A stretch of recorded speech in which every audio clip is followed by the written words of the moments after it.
నువ్వు ఏం తవ్వుతున్నావు ఇప్పుడు మీ ఊర్లో ఈ ట్రాక్టర్లు అవి ఉన్నాయి కదా? ఒక నిమిషం ఇట్లా లేమ్మా, మాట్లాడదు. మరి ఈ తవ్వుతున్నావు కదా, మనుషులు ఎవరన్నా వస్తున్నారా తవ్వడానికి? అంటే మనుషులు ఎవరు రాలేదా?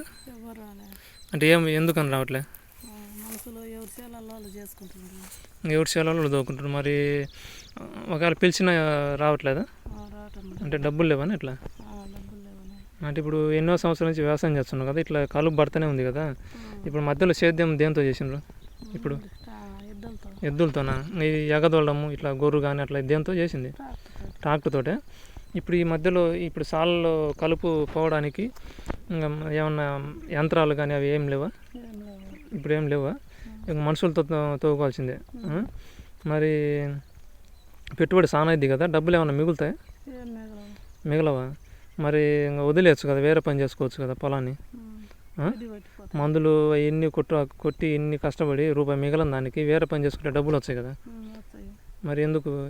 అంటే గడ్డి కంప పడతాయని, కంప పడిపోతాయని ఊరుకుని లేక చేయకుండా ఊరికి ఏదో సేద్యం చేసి ఇప్పుడు అప్పుడప్పుడు సేద్యం చేసుకున్న ఒక 800 1000 అవుతుంది. ఇంకా చేను బీడి వాడకుండా కంప చెట్లు మోల్చకుండా ఊరికి సేద్యం చేయొచ్చు, వేరే పని చేసుకోవచ్చు కదా. డబ్బులు నువ్వు ఈ తోకం దువ్వి అన్నీ చేసినా కానీ రూపాయి మిగలవు. పెట్టుబడి 76,000 అవుతుంది. నువ్వు పత్తి వేసినావు కదా, ఇప్పుడు 76,000 పెట్టుబడి, నీకు 10 క్వింటాలు పండితే 6,000తో మామూలుగా అయితే ఈ సంవత్సరం ఎట్టుందో నువ్వు పండించేటప్పటికి 6,000 అవుతుందిలే. 77,000 తోకాలు అయితేమి, కలుపులు అయితేమి, సేద్యలు అయితేమి, ఎగదోళ్ళది అయితేమి, విత్తనాలు అయితేమి, మందు కొట్టింది అయితేమి, తవ్వకాలు అయితేమి, తర్వాత పత్తి ఇడిచింది అయితేనేమి, ఇంటికి తరలించింది అయితేనేమి, నీళ్లు కట్టింది అయితేమి, తర్వాత పొలాన్ని చూసుకోవడానికి అయితేనేమి, ఇవన్నీ మామూలుగా బోర్ ఖర్చులు అయితేమి, బోర్ కాలిపోయిందని ఖర్చులు అయితేమి, కరెంటు బిల్లు అయితే అన్నీ కలిసి 77,000 బిల్లు అవుతుంది ఎకరాకు. మరి 10 క్వింటాలు పండితే 60,000 వస్తాయి. అది కూడా 10 క్వింటాలు అయితే పండవు కదా, 10 క్వింటాలు పండవు. మరి అటువంటిప్పుడు నష్టమే కదా. నష్టమైనప్పుడు తెలిసి పత్తి వేయడం ఇటువంటివన్నీ ఎందుకు చేస్తున్నారు?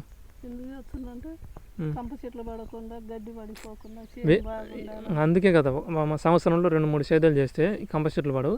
వేరే పనులు చేసుకుని బీడు వదిలేసి చేలు ఎట్లా ఈ సంవత్సరం వర్షాలు పెద్దగా ఉండవు. ఉన్నా కానీ పంటలకు గిట్టుబాటు ధర లేదు. ఎందుకంటే ఇప్పుడు టీచరు జీతము 25 ఏళ్ళ కిందట, 25-30 సంవత్సరాల కిందట టీచర్ జీతం ఎంత ఉన్నది? 4,000 ఉన్నది. 4,000 3,100 ఉన్నది మొదట. అప్పుడు పత్తి ధర ఎంత ఉన్నది? 3,000 ఉన్నది. 3,000 2,000 నుంచి 3,000 ధర ఉన్నది. ఇప్పుడు ఎంత ఉంది? ఒక్కోసారి 3,000 కూడా ఉంది. ఈ మధ్యకాలంలో 3-4 సంవత్సరాల కింద 3,000 కూడా అమ్మింది, 4,000 కూడా అమ్మింది. మా అంటే 6,000 అమ్ముతుంది పత్తి. మరి టీచరు జీతం ఎంత? 60,000 ఉంది. 60,000 పైన జీతం. మరి పత్తి ఎంత ఉంది? తక్కువ ధర ఉంది. ఇంకా నువ్వు ఎంత వ్యవసాయం చేసినా నీకు నష్టం తప్ప లాభం అయితే ఉండదు. అందుకని ఈ పంట వదిలేసి వేరే పనులు చేసుకుంటే ఏం పనులు చేసుకోవాలో నేను తర్వాత చెప్తా. చేతి వృత్తులున్నాయి, ఇంకా ఒక వృత్తులు ఉన్నాయి. వ్యవసాయం అయితే వదిలేయండి. అంటే మీకే కాదు, మీ తరపున దేశంలో కానీ ప్రపంచవ్యాప్తంగా అందరికీ చెప్తున్నాను అనమాట. ఈ పత్తి వేసి కడుపు నిండదు, ఏం నిండదు. ఇంకా కాబట్టి రైతుకు కూడా నిండదు. ఇంకా అందరికీ నష్టాలు తప్ప కష్టాలు తప్ప ఏం మిగలవు. కాబట్టి ఈ పత్తి అసలు పొలం చేయడమే వదిలేయండి. వేరే పనులు ఉన్నాయి, కావాల్సిన పనులు అవి చేసుకోండి. అవి ఏం పనులు ఏందని నేను తర్వాత చెప్తా. మీకు నెలకు కనీసం 10,000 రూపాయలు మిగిలే విధంగా మీకు చెప్తా. నువ్వు ఎంత సంవత్సరానికి 1,20,000 ఖర్చులు పోని ఎంతో కొంత మిగులుతాయి. మీరు ఎంత చేసినా నష్టం తప్ప లాభం లేని ఈ వ్యవసాయాన్ని వదిలేసి నేను ఏం పనులు చేయాలి, ఏం చేయాలనేది నేను చెప్తుంటా. అది రామరాజ్యంలో భాగంగా అది ఉంటుంది. కాబట్టి ఆ విధానంలోకి రండి. చేతి వృత్తులు కాబట్టి ఏ వృత్తులు అయితే నేను చెప్తా అవి చేయండి. ఇప్పుడు ప్రస్తుతానికి ఈ వ్యవసాయం చేస్తున్నారు, బాగానే ఉంది. ఈ వ్యవసాయం అయితే వదిలేయమని చెప్తున్నా, వదిలేయండి. ఇప్పుడు మీరు మొత్తం లెక్క కట్టి మొత్తం చెప్పిన కదా, ఉదాహరణకి అన్ని 77,000 పెట్టుబడి 60,000 డబ్బులు వస్తాయి నీకు. అదేది 10 క్వింటాలు పండుతాయి. 10 క్వింటాలు అయితే పండవు. అది వర్షాలు, నీళ్లుండి, మందులు సమయానికి కొట్టుకొని, సమయానికి సేద్యం చేసి, సమయానికి తవ్వకాలు తవ్వి అన్ని సమయానికి చేస్తే అది 60,000 వస్తాయి. అయినా కానీ నష్టమే. అందుకని నేను చెప్పిన చేతి వృత్తులు ఎంచుకోండి. చేతి వృత్తులు ఇంటి దగ్గరే ఉండి హాయిగా నీడ పట్టున నేను చెప్పిన పనులన్నీ చేస్తానండి. ఇంకా నష్టం లేని, కష్టాలు లేని జీవితాన్ని జీవించడానికి అవకాశం ఉంటుంది. ఇటువంటి విషయాలు ప్రభుత్వం వారు కానీ ఎవరు కానీ చెప్పరు.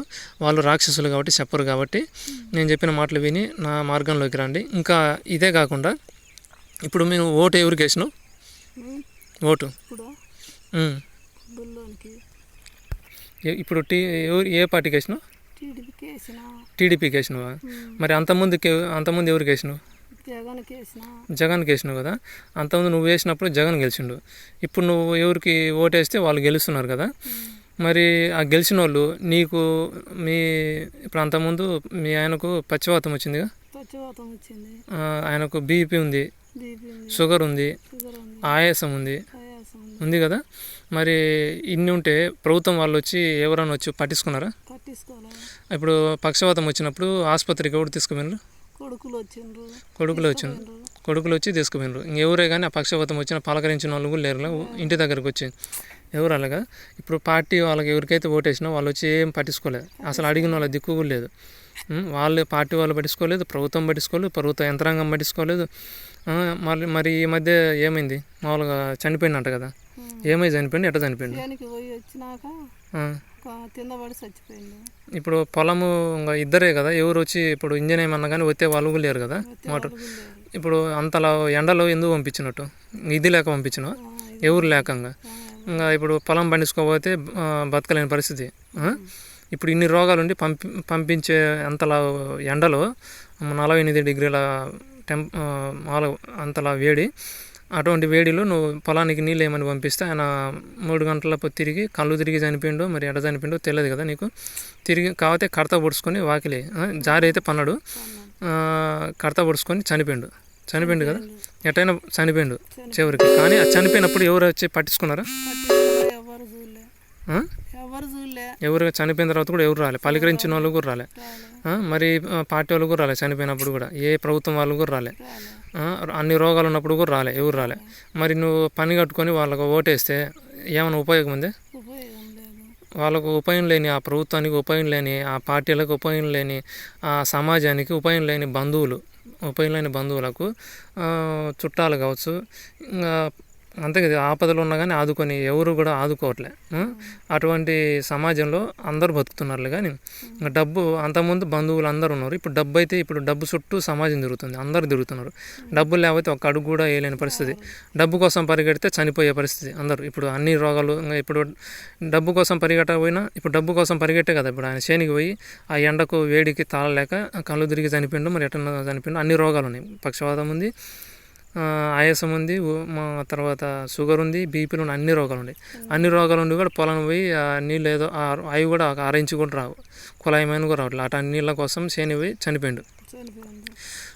మరి పలకరించిన వాళ్ళు లేరు, ఆదుకున్న వాళ్ళు కూడా లేరు. అందుకని నేను చెప్పిన మార్గంలోకి వచ్చి ఇప్పటికైనా ఇలాగే చనిపోతుంటారు. ఇప్పుడు అక్కడ దద్ద వాళ్ళు కూడా చనిపోయినగా, ఒక ఆమె జారిపడి ఏ విధంగా అయితే మీ ఆయన చనిపోయిండు అట్లనే ఆ మెట్ల మించి జారిపోయి, అది కూడా పాలిష్ బండలు ఒకరిని చూసి పాలిష్ బండలు ఒకరు వేయడం వల్ల బాత్రూమ్లలో జారిపడి కానీ పాలిష్ బండల కారణంగా అన్ని చోట్ల చనిపోతున్నారు కదా. గిద్దరులో నువ్వు విన్నావుగా, అన్ని చోట్ల చనిపోయేది పాలిష్ బండల వల్ల. బాత్రూంలో ఎంతమంది చనిపోయినారు, సినిమాలలో నటించే వాళ్ళు కూడా ఎంతమంది చనిపోయినారు జారిపడి. ఒకరిని చూసారు, అబ్బా అట్లా ఉంటేనే పిల్లని ఇస్తామన్నట్లు ఒకరిని చూసి, ఒక ఇండ్లను చూసి ఒకరు పాలిష్ బండలు వేసి బాత్రూంలో జారిపడి కానీ ఇంట్లో నీళ్ళు చుక్క అవి కనపరావు, నీళ్ళ చుక్క పొరపాటున చూడక కాలు నీళ్ళ మీద పెడితే జారిపడి ఎంతమంది పడుతుండ్రు, చనిపోయినరు. నీకు తెలుసు కదా చనిపోయేది. ఇదంతా హౌసింగ్ డిపార్ట్మెంట్ కారణం దీనికి అన్నమాట. రోడ్ల మీద పడి ఎంతమంది చనిపోతుండే, యాక్సిడెంట్ అయ్యి బర్రెలు గుద్దుకొని, దద్దవాళ్ళు ఎంతమంది గుద్దుకుంటే బర్రెలు కూడా చూడ సరిపోతున్నాయి కదా. మీ చిన్నప్పుడు అట్లాంటివన్నీ ఏమైనా ఉన్నాయా? ఇప్పుడు ఉన్నాయి కదా. ఇవన్నీ రాక్షసులు సృష్టించిన వ్యవస్థ అనమాట. అందుకని నేను చెప్పిన చేతి వృత్తిలో, నేను చెప్పిన మార్గంలోకి వస్తావా ఇప్పుడైనా? ఇప్పుడు ఎంత కష్టపడినా కానీ ఎండలో గుడ్డు చాకరీ చేసినా కానీ రూపాయి మిగలవు. అందుకని నేను చెప్పిన మార్గంలోకి వచ్చి రోగం లేని సమాజం, అందమైన జీవితంలోకి వచ్చే విధంగా నేను చెప్తా. నీకు ఆదాయానికి ఆదాయం ఉంటుంది, జీవితానికి జీవితం ఉంటుంది. ఆ మార్గంలోకి ఇప్పుడైనా వస్తావా? నీ కొడుకులను ఒప్పించి ఈ విధంగా వస్తావుగా, ప్రభుత్వాన్ని కూడా ఒప్పిస్తావా? రాక్షస మార్గంలోని వదిలి సత్యమైన మంచి మార్గంలోకి ప్రభుత్వం రావాలని నువ్వు కోరుకుంటావా? ఈ నాయకులు కావచ్చు, ఈ అధికారులు కావచ్చు, డబ్బు అంతా దుర్మార్గానికి కేటాయిస్తారు, మంచికి కేటాయిస్తారు కదా. రామరాజ్యం రావాలని కోరుకుంటావా? రామరాజ్యం వైపు నడుచుకుంటావా? రామరాజ్యం మార్గంలోనే నడుచుకుంటావా? నువ్వే కాకుండా అందరికీ చెప్తావా మార్గంలోకి రమ్మని? నువ్వు నేను చెప్పిన మార్గంలో అదే రామరాజ్యం రావాలని నువ్వు కోరుకుంటావు కదా, సమాజం కూడా కోరుకుంటుంది కదా. కానీ ప్రభుత్వాలు రాక్షసుల పనులే చేపిస్తున్నారు కదా. మీరు కాకపోతే ఇది లేని పరిస్థితుల్లో వాళ్ళకు ఓటేస్తున్నారు. ఇద్దరు రాక్షసుల మార్గంలోనికి ఆ పార్టీలు ఏవైతే అన్ని రాక్షస పార్టీలే. ఏ పార్టీకి వేసినా రాక్షస కార్యాలే చేస్తాయి కాబట్టి అందుకని ఇప్పుడైనా ఓటు ఎవరు రామరాజ్యం కావాలని కోరుకుంటారో వాళ్ళ పార్టీకే ఓటేస్తా. ఇప్పుడైనా వేస్తావు కదా, రామరాజ్యం తెచ్చే వాళ్ళకు రామరాజ్యం మార్గంలో నడుచుకునే పార్టీలకు ఓటేస్తావు కదా, అటువంటి ప్రభుత్వానికి ఓటేస్తావు కదా. ప్రభుత్వానికి ఓటేయి. ప్రభుత్వం అనేది రాక్షసులది. ప్రభుత్వానికి ఇప్పటికైనా మార్గంలో నడుచుకుంటావని ఇప్పుడైనా ఆశిస్తున్నా. ఆ మార్గంలోకి రావాలని మా ఛానల్ తరపున నేను కోరుకుంటున్నా. మరి ఇంతసేపు ఈ ఛానల్కు సమయాన్ని కేటాయించినందుకు ధన్యవాదాలు. ఇంకేదైనా చెప్పాలనుకుంటున్నా? ఏం లేదా?